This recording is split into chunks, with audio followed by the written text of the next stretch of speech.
భూపతి రెడ్డి లేక బోరన్ దగ్గర పైసలు తీసుకుంటలేడు, భూపతి రెడ్డి లేక పుష్క దగ్గర పైసలు తింటలేడు.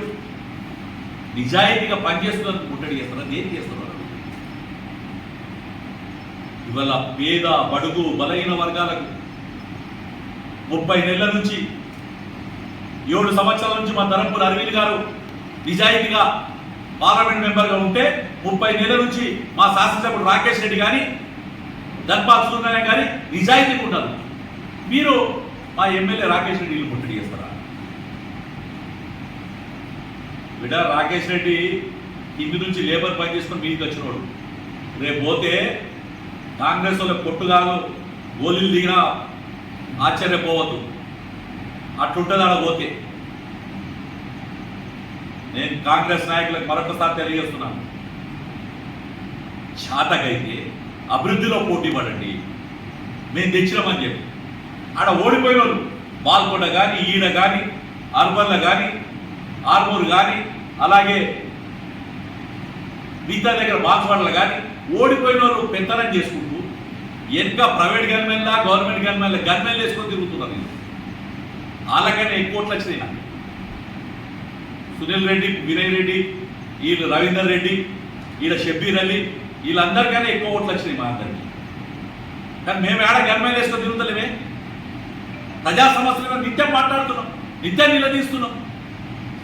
రాకేష్ రెడ్డి నేను చేస్తే ఎస్ ఎమ్మెల్యే గారు మీరు తప్పు చేసినని చెప్పండి.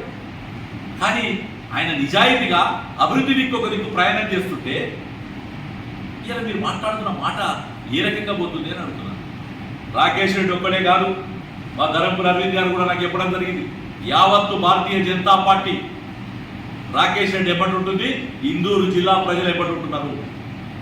కాంగ్రెస్ వాళ్ళకు టీఆర్ఎస్ బట్టే గతే ఇలా కాంగ్రెస్ నాయకులకు టీఆర్ఎస్ ఎట్లయితే ఉరికించి కొట్టి కవిత ఆ రోజు కాళ్ళు భూమి మీద లేకుండా ముఖ్యమంత్రి కూతుందని చెప్పి మా మీద దాడులకు ఏర్పరిస్తారో, ఆర్మూర్లో అక్కడ ఉన్నప్పుడు శాసనసభ్యుడికి ఉన్న ఆ జీవన్ రెడ్డి అనుచరులు, ఇక్కడ బాజిరెడ్డి అనుచరులు, అక్కడ ప్రశాంత్ రెడ్డి అనుచరులు దాడి చేసేందుకు ప్రయత్నం చేస్తే ఏ రకంగా అయితే తన్నులు తిరిగిపోయారో, తన్నులు తినడమే కాదు ప్రభుత్వం కూడా కోల్పోయారు.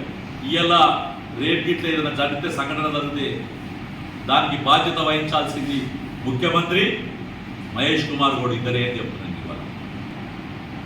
కాబట్టి యావత్తు భారతీయ జనతా పార్టీ శ్రేణులందరూ కూడా రేపు చెలో ఆర్మూర్ అంకాపూర్ ఏదైతే ఉందో అంకాపూర్కి బయలుదేరుతున్నారు. ఏ రకంగా అడ్డుకుంటారో చూడుర్రి. ఆ అంకాపూర్ బయలుదేరిన తర్వాత వీళ్ళందరినీ మరి వచ్చిన కాంగ్రెస్ వాళ్ళు బద్దాలు వదులుతాయా? రేపొద్దున మరి ఈ జిల్లాల సుదర్శన్ రెడ్డి, భూపతి రెడ్డి ఇళ్ల మీద పడతారా? అది మా చేతిలో లేని పని. ప్రశ్నించాలనుకుంటే, ముట్టడించాలనుకుంటే కాంగ్రెస్ పార్టీ నాయకులు ఫస్ట్ వైపు ఈ చాతగాని ఎమ్మెల్యేలు భూపతి రెడ్డి, సుదర్శన్ రెడ్డిని ముట్టడించండి. ఇలా పంట ఎండికపోతుంది, కరెంట్ వస్తలేదు, రైతు ఇబ్బంది పడుతున్నాడు, రోడ్లు బాగలేవు, టౌన్లో ఈడ రోడ్డు బాగా దిక్కులేదు, దాని మీద మాట్లాడండి. కానీ అభివృద్ధిలో ముందుకెళ్తున్న భారతీయ జనతా పార్టీ ఎమ్మెల్యే అయిన రాకేష్ రెడ్డిని ముట్టడించమనేది భావ్యం కాదు. రేపు అందరూ కూడా యావత్తు ఈ జిల్లాలో ఉన్న భాజపా శ్రేణులందరూ కూడా అంకాపూర్ ఏరుకుంటున్నారు. అడ్డుకొని చూద్దాం. ఆడ ఇట్లా అడ్డుకుంటే భూపతి రెడ్డి ఇల్లు, సుదర్శన్ రెడ్డి ఇల్లు రెండు కూడా టార్గెట్ అవుతాయి.